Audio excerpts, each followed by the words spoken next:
falar de um rei que ele não conhecia? Como que ele ia falar de alguém sem conhecer a característica desse alguém? Ele está falando sobre Jesus, é um profeta messiânico, e ele fala as características desse homem, ou desse rei. Então ele fala, porque o menino nos nasceu, o filho nos foi dado, carne, ser humano, homem. E o governo estará sobre os seus ombros, a autoridade. Ele será chamado maravilhoso, conselheiro, Deus poderoso, Pai de eternidade, príncipe da paz. Aleluia. Ele vai estender o seu domínio e haverá paz sem fim sobre o trono de Davi, sobre o seu reino. Olha que interessante, estabelecido e mantido em justiça e retidão. O reino de Deus é baseado, o seu pilar é justiça e retidão. Jesus ensinou sobre justiça e sobre retidão. E olha só, o zelo do Senhor dos Exércitos que fará isso. Lembra quando as pessoas falam, tentam dividir o Deus do Antigo Testamento para o Deus do Novo Testamento?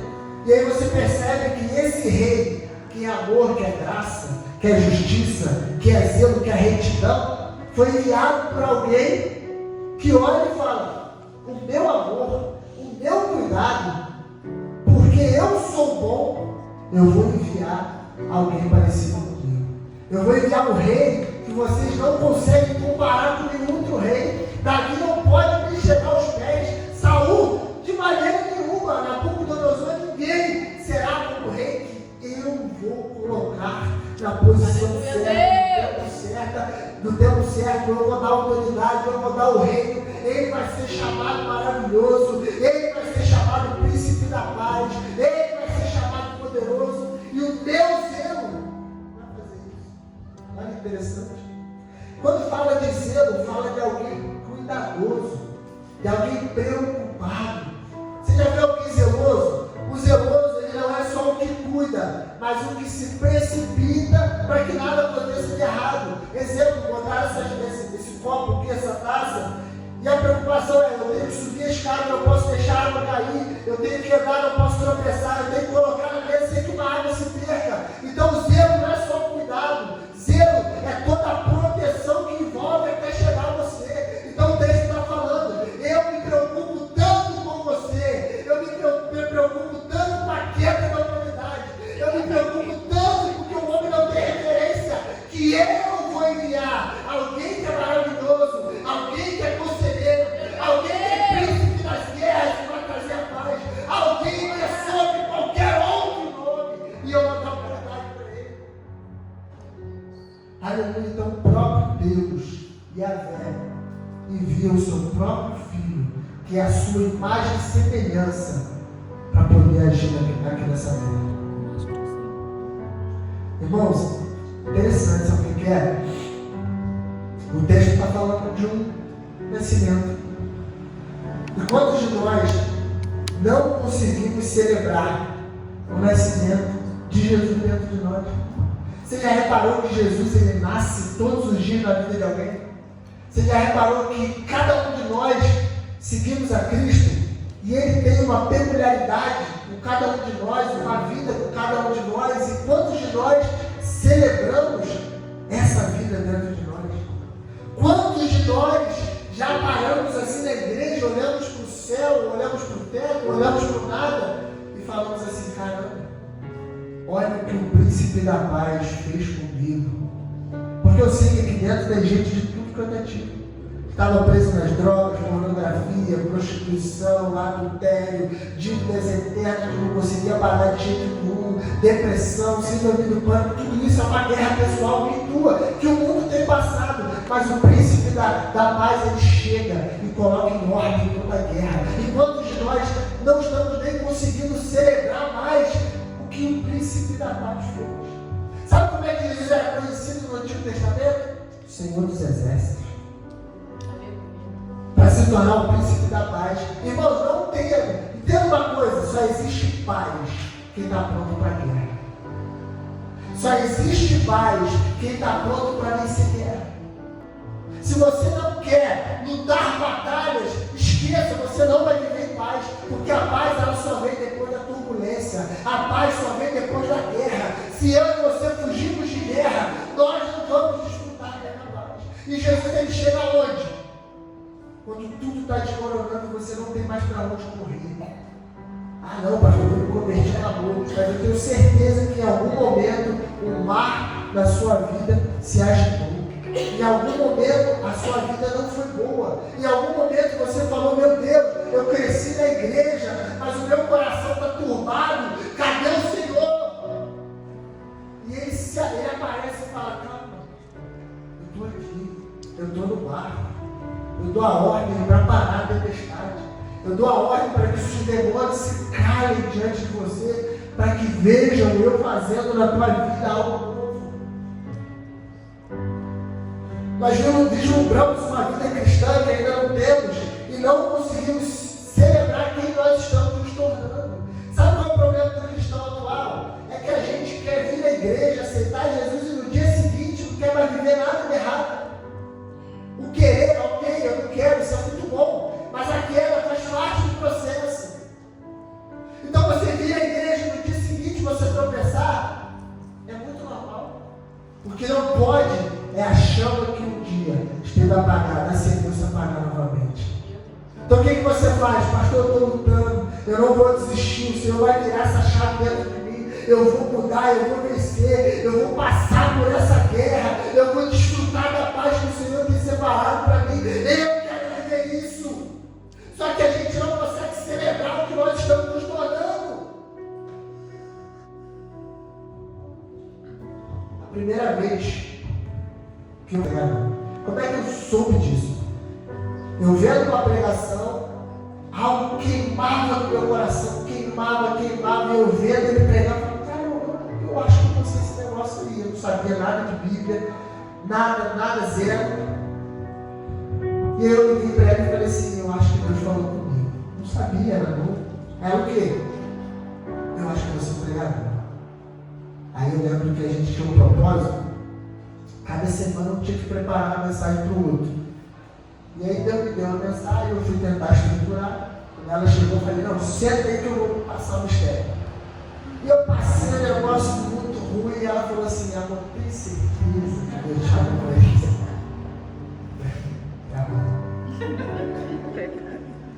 Aí eu falei, não, tá bom. E aí eu comecei a estudar. Eu lembro que na época eu ganhei um curso de teologia, eu fiz o curso, só não terminei. Aí eu fiz até o final, de fechar com chave de ouro. Eu fiz, acabou o tempo, era no máximo 2 anos. E aí eu não tive certificado. Mas foi bom porque foi um enriquecimento de conteúdo, de ensino, então eu aprendi muita coisa. E aí eu comecei a um do outro, aí eu vim para a igreja e Deus começou aqui me colocar em batalhas que eu tive que aprender. E sabe, na nossa vida, o que é mais engraçado, quem aqui estuda a parte de corpo humano vai saber a questão do hormônio e tudo. A gente cresce, o hormônio do crescimento ele é liberado durante a noite, quando a gente dorme. Desenvolvimento, crescimento, etc. Então o sono ele é muito importante para a manutenção do corpo e o desenvolvimento do corpo. Então, perceba que o momento em que a gente cresce e se desenvolve é no momento de trevas, da noite, de dormir. E olha que engraçado, o sono da noite é muito melhor do que o sono da tarde, por exemplo. Eu trabalhei muitos anos de plantão.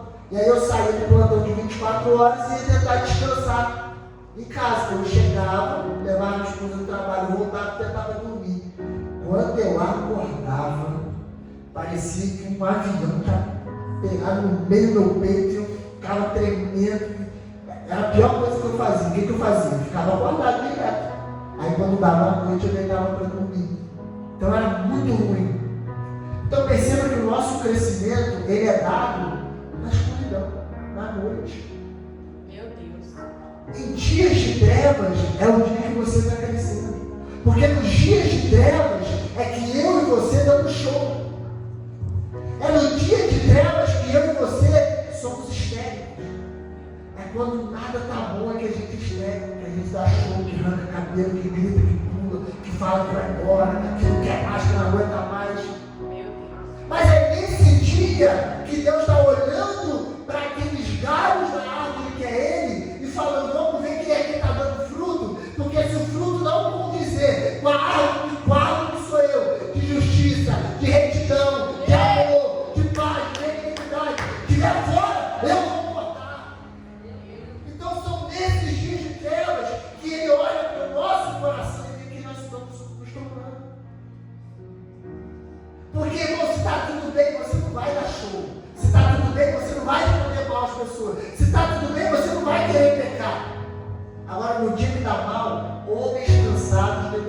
valores. Mulheres cansadas negociam valores.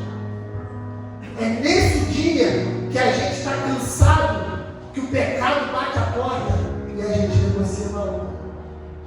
Na vida de alguém casado, com uma mulher, 10, 15, 20 anos casada, não tem mais elogio, só trabalha em casa, o marido não leva para sair, não distrai a cabeça, não tem alegria nenhuma, só cuida de criança da casa do marido, criança casa do marido, 10 anos.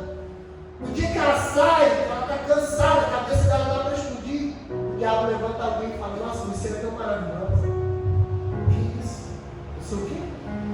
E aí entra no coração daquela mulher que tinha que ser protegida uma semente do maligno. E no dia que ela está cansada, ela vai negociar um valor. Assim como o homem também. Às vezes a gente olha para os homens e fala: todo homem é bem resolvido. Irmão, não é. A gente vive numa casca, só que a gente não põe para fora. Aí no dia que a gente está cansado, a gente negocia valores. Quem era Esaú? O primogênito, o mais forte, o que caçava para alegrar o seu pai. Ele ficou o dia inteiro, não caçou nada, cansado, chegou em casa e vendeu sua primogenitura por causa de um prato de lentilha. E sabe o que é mais interessante? Ele vende e logo se arrepende, porque o problema dele era só comer. Ele não queria perder a primogenitura, ele não queria vender o que ele tinha de precioso, ele só queria comer. Esse é o problema de vendermos a nossa estrutura, retidão no dia do cansaço, porque às vezes o cansaço é só dormir. Meu Deus. É só dormir. Eu quero ir embora, eu quero divorciar, eu estou cansado. É só viajar um pouquinho, é só isso. Mas no dia do cansaço a gente fala que quer ir embora, quer subir, que não aguenta mais, está exausto. E é só dormir, é só descansar, é só comer. Esaú só precisava comer. Então às vezes a gente vem à igreja, mas a gente não celebra os pequenos crescimentos. A leitura diária da Bíblia, que a gente nunca fez e agora passa a fazer. A primeira oportunidade na igreja, o primeiro testemunho que você conta, a primeira pregação, a primeira oração quando você dobra o joelho e o Espírito Santo te visita. A gente não olha para essas coisas, a gente quer pregar, a gente quer corrigir as pessoas, a gente quer bancar o chato. Ao ponto de ninguém querer ficar perto da gente, porque a gente só quer falar para ferir, só quer ofender. Sabe o que eu tenho visto? As pessoas falam: eu sou crente, não tenho amizade. Também, quem aguenta? Não sei, quem aguenta? Porque quando fala da Bíblia, ao invés de ser algo bom, é só coisa ruim. Tu tá assim, porque também, como é que pode? Olha para tua cara. Entende? Aí a pessoa quer ir para a igreja, mas ela não consegue olhar para a igreja e encontrar a gente feliz. É todo mundo abatido, triste, desanimado. Meu Deus. Entende? Aí cadê aquela paz que eu sinto em minha alma, que só o Senhor pode me dar? A paz que excede o entendimento, a alegria. Ainda a gente está passando pela Covid, aquela luta, aquela dificuldade. A igreja batalhando, todo mundo falando de morte. A igreja está Aleluia. Quem são os portadores de boas novas? Irmãos, olha para te falar, a vida de um cristão foi fácil. Você lê as histórias, nossos irmãos foram presos e serviram como tocha humana para acender caminhos na Roma antiga. Nossos irmãos eram levados ao Coliseu para serem comidos por leões para negar Jesus e não negaram. Então, assim, a vida de um cristão não é fácil. Não tem cristão que tem vida fácil. Porém, nós somos felizes. Porque a gente aprendeu a lidar com a dor sem expressar essa dor. Então a gente é a imagem de Jesus. Jesus curava, amava, libertava, expulsava o demônio. Mas um dia alguém chegou para ele e falou assim: cara, eu quero ensinar. Aí ele fala assim: tem certeza? Porque o filho do homem não tem lugar para dormir. Você já pensou nisso? A gente olha para Jesus e fala: Jesus era fantástico. Mas alguém que já tentou alguma vez olhar para a vida dele e falar: cara, como ele suportou sozinho viver um mundo de pecado e não cedeu.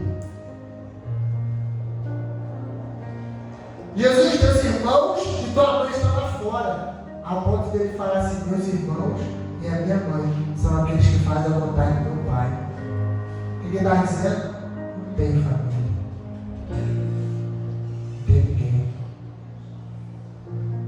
Você consegue entender isso?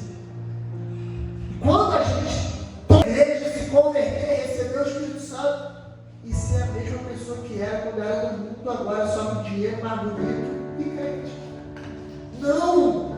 Jesus, ele não te chamou para ser mais um, que ele vai abençoar, dar dinheiro para você fazer tudo o que você sonhou. Ele não te chamou para isso.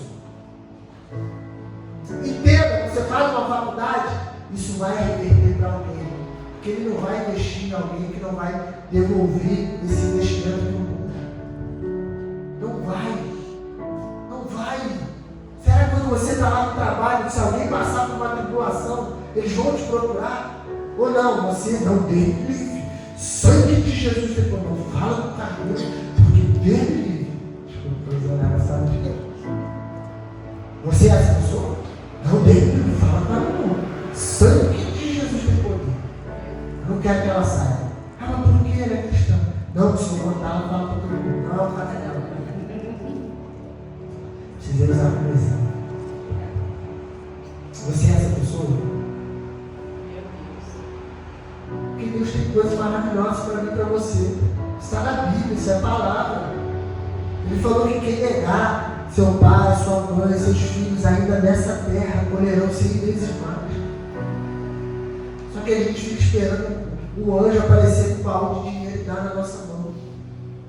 Uma vez eu estava no processo de crescimento, e aí eu estava no altar, na primeira igreja da nossa lá, pequenininha, eu estava no altar ajoelhado, chorando, e aí eu tive uma visão aberta de um anjo chegando na minha direção, uma caixa, ele botava e dizia assim: isso aqui é para você, isso faz parte do que Deus quer para a tua vida.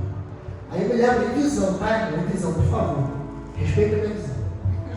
Eu desembrulhava aquela caixa e tirava a tampa. Quando eu tirava a tampa, estava escrito assim: maturidade. Eu não era pastor, eu não era diácono, não era nada. Aí eu falava: Senhor, mas não entendi.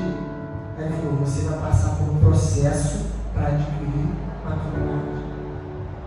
Então você quer ser presenteado por Deus, não peça dinheiro. Ah, se eu me dar 1.000 conto, se o Senhor me der 1.000 conto, eu vou melhorar. Não vai melhorar 1.000 conto, vai assim, ó. 50 reais para cortar o cabelo, era 10, agora é 50 para fazer um negocinho aqui do lado. 50 reais para cortar o cabelo, para lavar o carro, mais 50. Tudo é 50, vai comprar uma calça 200, tênis 300 e pouco. Então, 1.000 não dá para nada, 2 não dá. Então não é sobre isso, é sobre o que Ele tem para fazer comigo e com você. Então assim, Senhor, faça a tua vontade e comece a celebrar o processo da vontade. Sabe por quê, irmãos? Aqui a gente tem a possibilidade de fazer parte da história. Enquanto Ele está escrevendo, Ele vai escrevendo e a gente vai vivendo o que Ele escreveu. E aí a possibilidade de a gente viver isso é extraordinário. Irmãos, eu e a minha esposa casamos com 19 anos. 19 anos. 18 anos, deu 19. Irmão, se eu fosse o pai dessa menina, eu não deixava. Vendo as fotos, eu jamais imaginaria que com 28 eu estaria pregando numa igreja. Eu jamais imaginaria que eu seria relevante usando a palavra do Senhor e pregando ela. Eu jamais, porque eu nunca na minha trajetória, Deus apontava para isso. Minha filha é um pouquinho parecida comigo. Na questão emocional. Se você falar assim, Kevin, vai lá na frente agora e fala no microfone. Ela não vai falar, onde a gente se escondeu, ela vai agarrar no dedo para esconder a cara. Eu me lembro que na quinta série, eu precisava apresentar um trabalho que era um amigo imaginário. E eu tinha que apresentar um amigo, falar o nome dele, quem ele era, etc e tal. Eu travei, comecei a suar, eu passei uma vergonha terrível, e isso é tão terrível que eu lembro até hoje. E agora eu estou na frente de vocês trazendo a palavra de Deus. Você entende como Deus é maravilhoso? Deus deu uma família, uma filha, uma esposa, um lar. Eu nunca imaginei isso. Só que Ele sempre falou durante o percurso: não pare, eu vou te abençoar.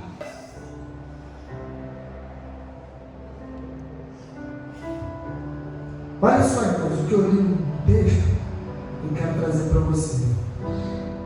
Isso aqui foi no culto dos homens, 2 Samuel, capítulo 23, verso 9 ao 10.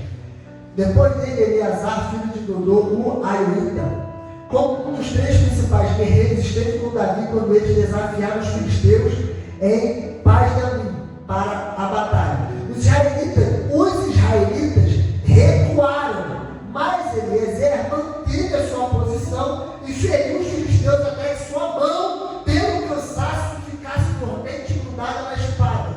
O Senhor concedeu uma grande vitória a Israel naquele dia, e o exército voltou por onde Eleazar estava, mas somente para saquear os mortos. Você está entendendo? Na hora da batalha, vai geral, todo mundo vai.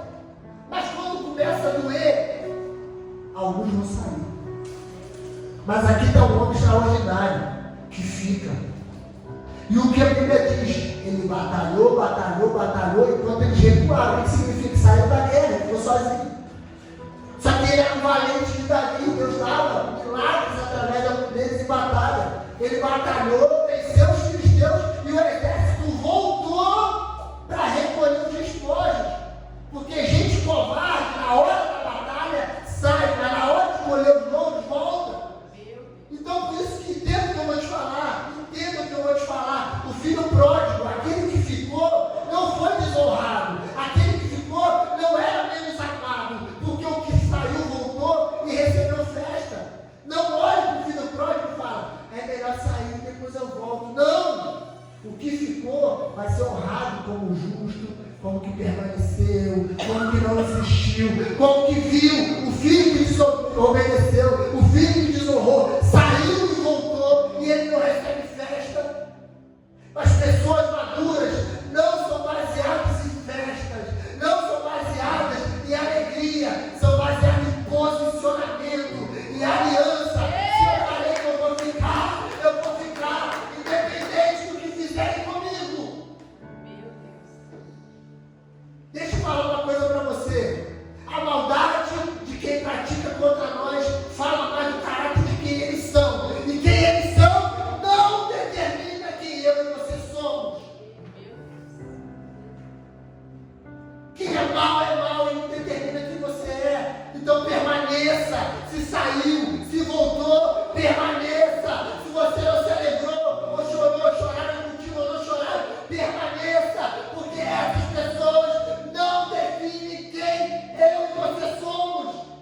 E naquele grande dia Deus vai falar: eu quero que venha aqui para frente quem não desistiu, quem foi humilhado, quem tiraram o sarro da cara, quem brincaram, quem zombaram. Vem aqui, eu quero que vem cá, filhos.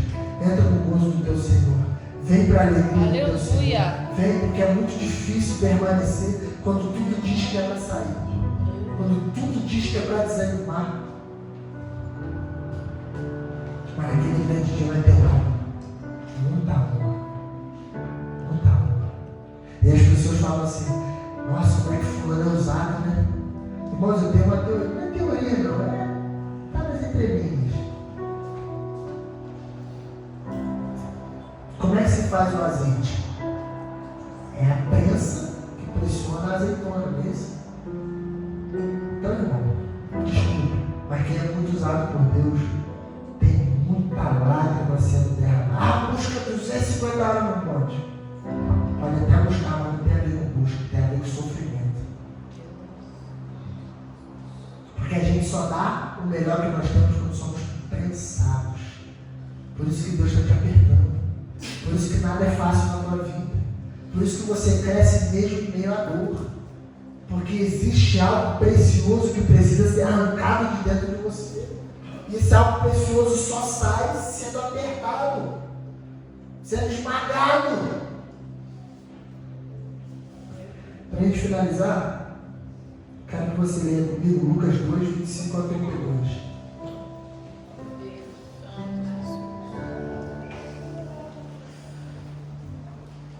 Olha o que diz a palavra do Senhor. Lucas 2, 25. Em Jerusalém morava um homem chamado Simeão. Ele era bom e piedoso e esperava a salvação do povo de Israel. Esperava a salvação do povo de Israel. O Espírito Santo estava com ele e o próprio Espírito lhe tinha prometido que antes de morrer ele iria ver o Messias enviado pelo Senhor. Guiado pelo Espírito, vale a pena largar tudo para me seguir. Eu lembro de uma frase que ele falou comigo: você não larga tudo por nada. Que a gente fala, eu larguei tudo por Jesus, mas tu não está largando tudo por nada. Está largando tudo que é teu, mas tudo que é dele. Aleluia. Você vai estar na dispensação dos sonhos dele. Aleluia, Só Deus. que a gente tem que passar o processo, e o processo dói demais. José recebe a visão, Deus não falou com ele só teve um sonho. Ele só teve um sonho, contou na mesa, ele quis compartilhar com os irmãos. Tudo bem que parece que ele quis se engrandecer, está tudo bem, mas não está nas entrelinhas. Mas o que acontece depois do sonho? Ele é vendido para uma outra nação, primeiro tentam matar ele, depois ele é vendido para uma outra nação. Você suportaria isso? Sair de perto da mãe do teu pai, sem condição de viver em outro lugar, sem falar a língua, sendo vendido como escravo. Mas o Senhor o tempo todo te dando vitória. Se Deus falasse para você, olha, eu vou te fazer um pregador sim, mas você vai passar fome. Eu vou te levantar sim, mas você vai passar muita dificuldade. Você topa. Só que se ele falasse, suporta, porque lá na frente eu vou te fazer governador do Egito. Porque esse é o sonho de Deus para mim e para a tua vida. Não é só para dar comida para os nossos filhos, não é só para dar uma casa, um carro, não é só isso. No final das contas, ele foi preservado, tudo bem, na prisão, ele foi preservado, esquecido, mas no final da vida, lá na frente do pai dele, achou que ele já não existia mais.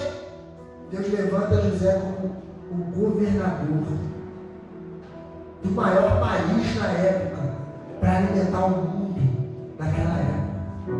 Se não fosse ele, Deus deu para ele assim: José, faça o seguinte, vai ter 7 anos de prosperidade, você vai pegar uma parte disso e vai guardar, vai estocar, a outra parte você alimenta o povo e a outra parte você vai negociar para aumentar o rendimento e a força e o poder da nação. Ele chega para o faraó e fala: o plano é o seguinte, o sonho é esse, a interpretação é essa. O faraó olha para ele e fala: tá aqui, então, administra lá o seu dinheiro, tudo é contigo, não quero me meter não, só me liga se der problema. Toda a autoridade do mundo antigo foi dada na mão de um menino que apenas sonhou. Meu Deus. Que na cadeia falou: eu fui esquecido. Eu falei para aquele cara, eu falei o sonho, eu falei, pô, quando chegar lá não esquece de mim não. Pô, é só falar, não, foi o Zé lá da cela 3. Ele esqueceu.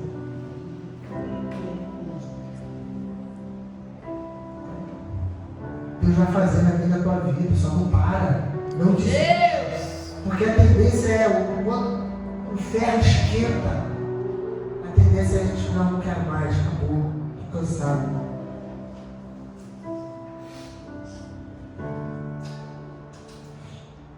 Olha o que diz Colossenses capítulo 3, versículo do 1 ao 4. Portanto, já que vocês ressuscitaram com Cristo, procurem as coisas que são do alto, onde Cristo está assentado, que é à direita de Deus. Mantenham-se o pensamento nas coisas do alto e não nas coisas terrenas, pois vocês morreram e agora sua vida está escondida com Cristo em Deus. Quando Cristo, que é a sua vida, for manifestado, então vocês também serão manifestados juntamente com Ele em glória. O que o texto está falando? Olha, vocês ressuscitaram. Quem ressuscitou? Todo crente. Por isso que eu sempre falo e repito: crente bom é crente morto.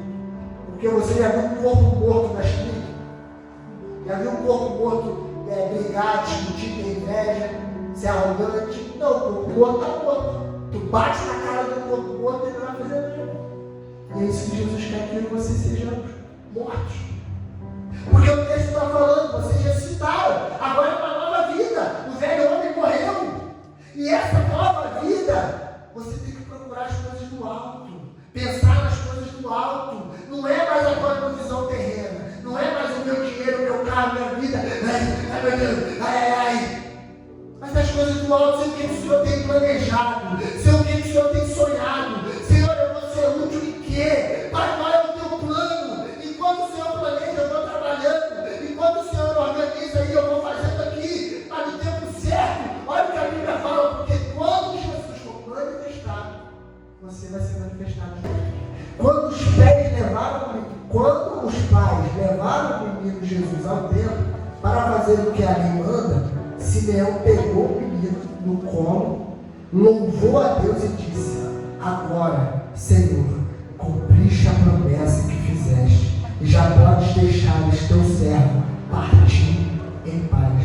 Pois eu já vi com os meus próprios olhos a tua salvação, que preparaste na presença de todos os povos, uma luz para mostrar o teu caminho a todos os que não são judeus, e para dar glória ao teu povo, ou ao povo de Israel. Aleluia.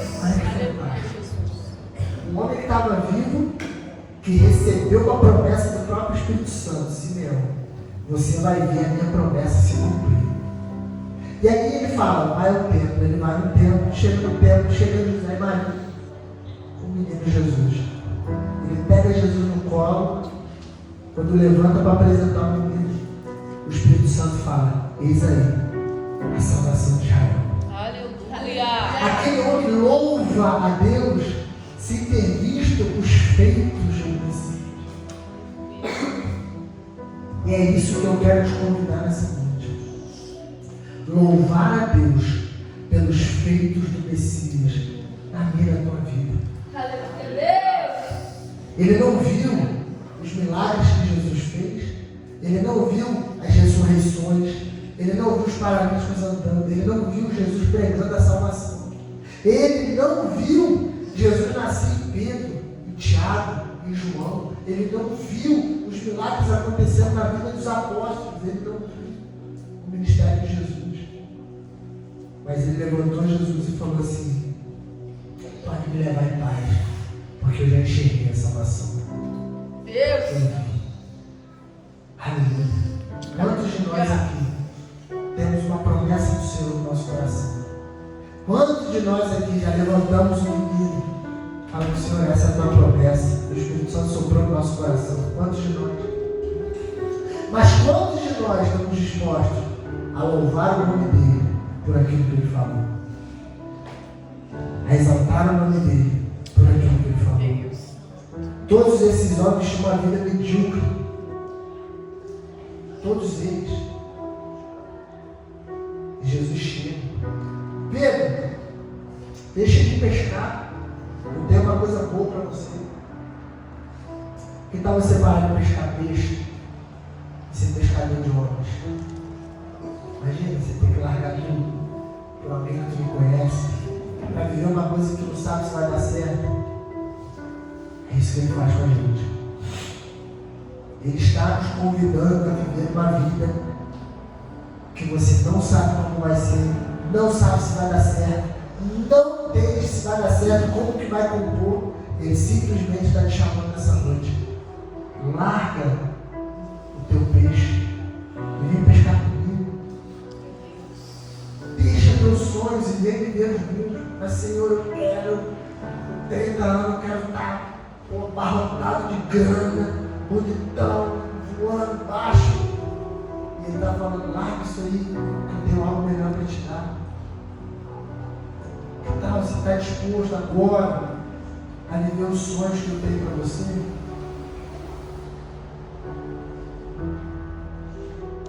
Irmãos, o Evangelho tem muito a ver com ser parecido com Jesus. Guarda isso no teu coração. Se Deus te der riqueza, é para ser parecido com Jesus.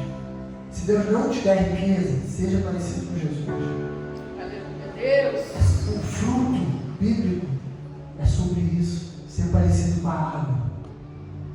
tem como a árvore ser maçã e a gente dá limão. Se a árvore é maçã, o teu fruto é maçã. Se a árvore é amor, o teu fruto tem que ser amor. Tem que ser parecido. E Ele está te chamando para isso. Se você deixar o meu filho ser manifestado na tua vida, eu vou mudar a história de quem está ao teu redor. Eu vou alterar a vida delas. Eu vou mudar a vida delas, eu vou transformar. Irmãos, eu fico pensando, cara, que coisa terrível é a depressão, síndrome do pânico. Uma coisa que me tira do eixo é imaginar que alguém não está dormindo à noite. Ai, isso me deixa indignado. Uma coisa é você acordar para orar. Ok.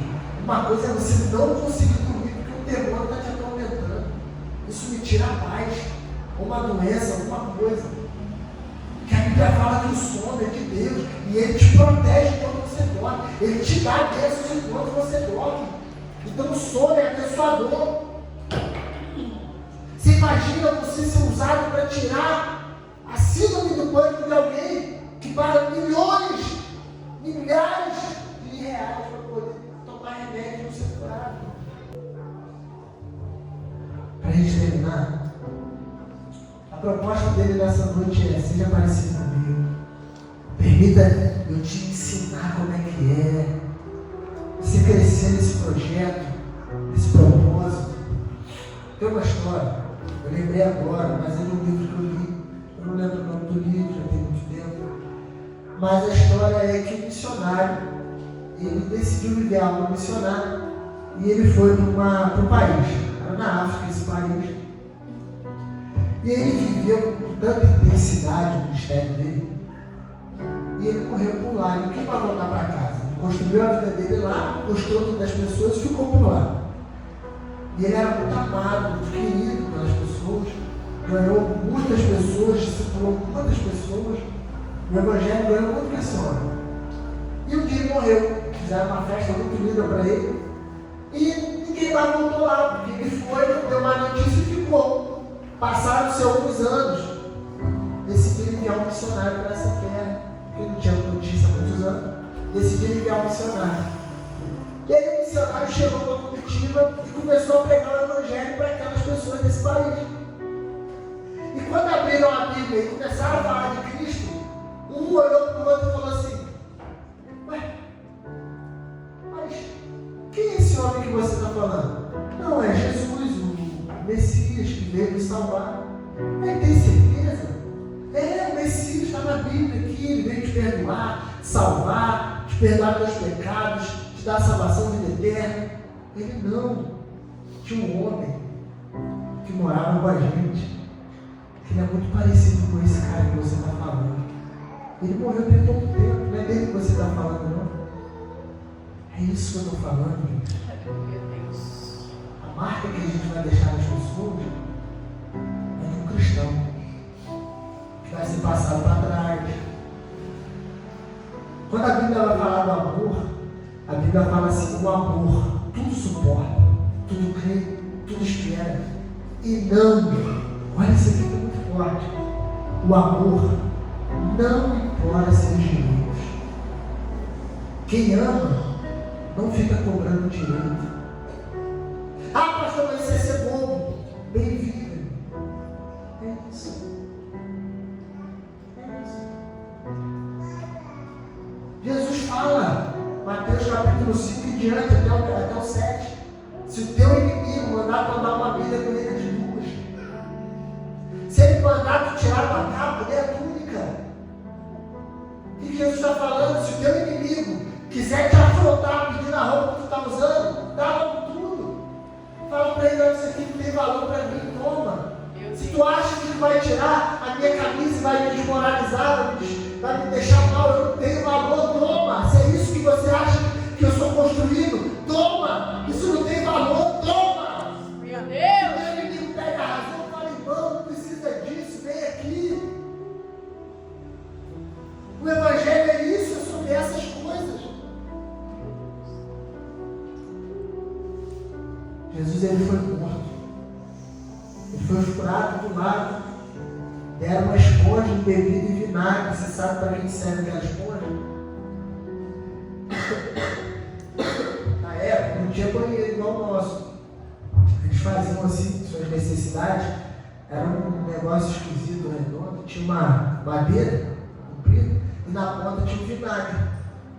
Eles impediam o vinagre, a esponja no vinagre, passavam nas regiões para limpar e botavam no pote com vinagre de novo. Então eles faziam utilizavam isso. Quando Jesus está morto e pede água, eles pegam esse instrumento e dá para ele. Aí sabe o que ele faz? O que me deixa maluco? Pai, perdoa eles. Eles não sabem o que fazem. Olha isso.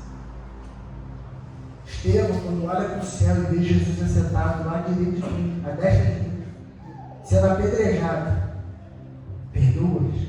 Eles não sabem o que fazem. Sabe quando a igreja vai ser relevante?